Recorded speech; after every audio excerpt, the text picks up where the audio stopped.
The biggest road of Big Boss history. करण। तो hello भाई लोग, कैसे आप लोग। तो भाई जैसा कि आप सबको पता है कि बिग बॉस 18 खत्म हो चुका है और इस शो का विनर बन चुका है करणवीर मेहरा। लेकिन देखिए इस सीजन में हुआ है सबसे बड़ा घोटाला, क्योंकि डे फर्स्ट की वोटिंग से ही सबसे टॉप पे चल रहा था रजत दलाल, सेकंड पे था विवियन और थर्ड पे था करणवीर। लेकिन लास्ट वाले दिन ऐसा तो क्या हुआ कि करणवीर को जिता दिया। ये सब देखकर एक बात तो स्पष्ट हो गई कि चाहे किसी बंदे के कितने भी अच्छे वोट क्यों ना आ रहे हो, लेकिन जीतता वो है जिसे बिग बॉस जिताता है।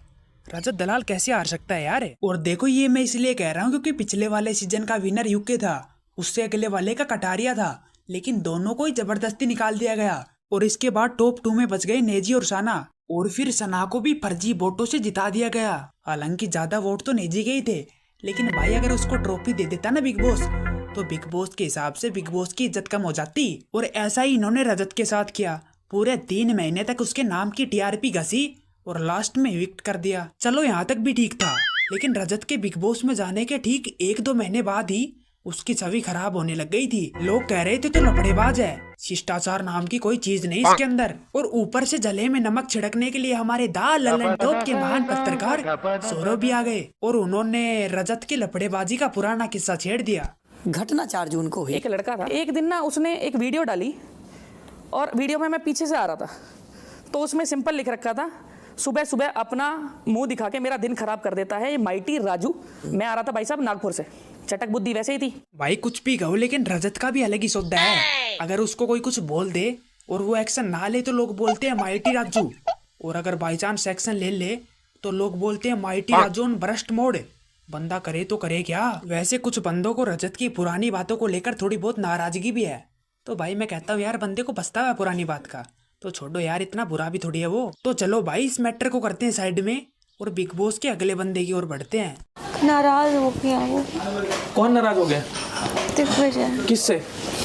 मैंने बोला मैं तुम दोनों में से एक को नहीं सिलेक्ट कर सकती हूँ। तू रोती क्यों रहती है? मार दूंगी, बोतल फोड़ दूंगी।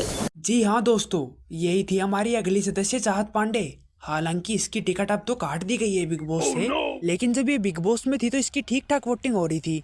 ठीक ठाक मतलब यार हिस्सा से तो ठीक ही हो रही थी, लेकिन फिर भी इसको बिग बॉस से बाहर निकाल दिया गया। देखिए चाहत को बिग बॉस से निकालने का चाहे दिखावटी रीजन जो भी था, लेकिन असल रीजन एक ही था, क्योंकि बहन जी ने रो रो कर बिग बॉस का इतना दुखमय माहौल क्रिएट कर दिया था कि घर के सदस्यों को लग रहा था कि वे किसी शो में नहीं बल्कि किसी शोक सभा में आए हुए हैं। बहुत बड़ा गुंडा, तो बहुत बड़ा गुंडा। क्या क्या क्या मुझे जानता कौन हूँ मैं?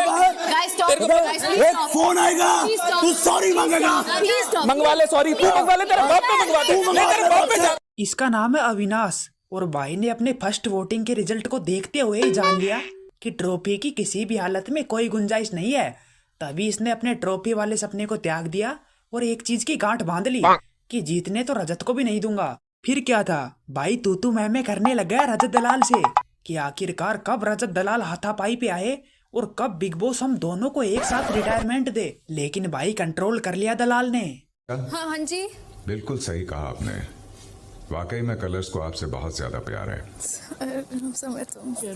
इसका नाम है ईशा, और देखो बिग बॉस 2 तरीके से काम करता है। एक तो अगर किसी की अच्छी वोटिंग आ रही होती है फिर भी उसको जबरन बाहर फेंकता है कि निकल निकल साले निकल, और दूसरी तरफ अगर किसी की वोटिंग ने बिल्कुल हाथ ही जोड़ रखे होते हैं और उससे इसको टीआरपी चाहिए होती है तो उसको बिग बॉस लास्ट तक लेके जाता है।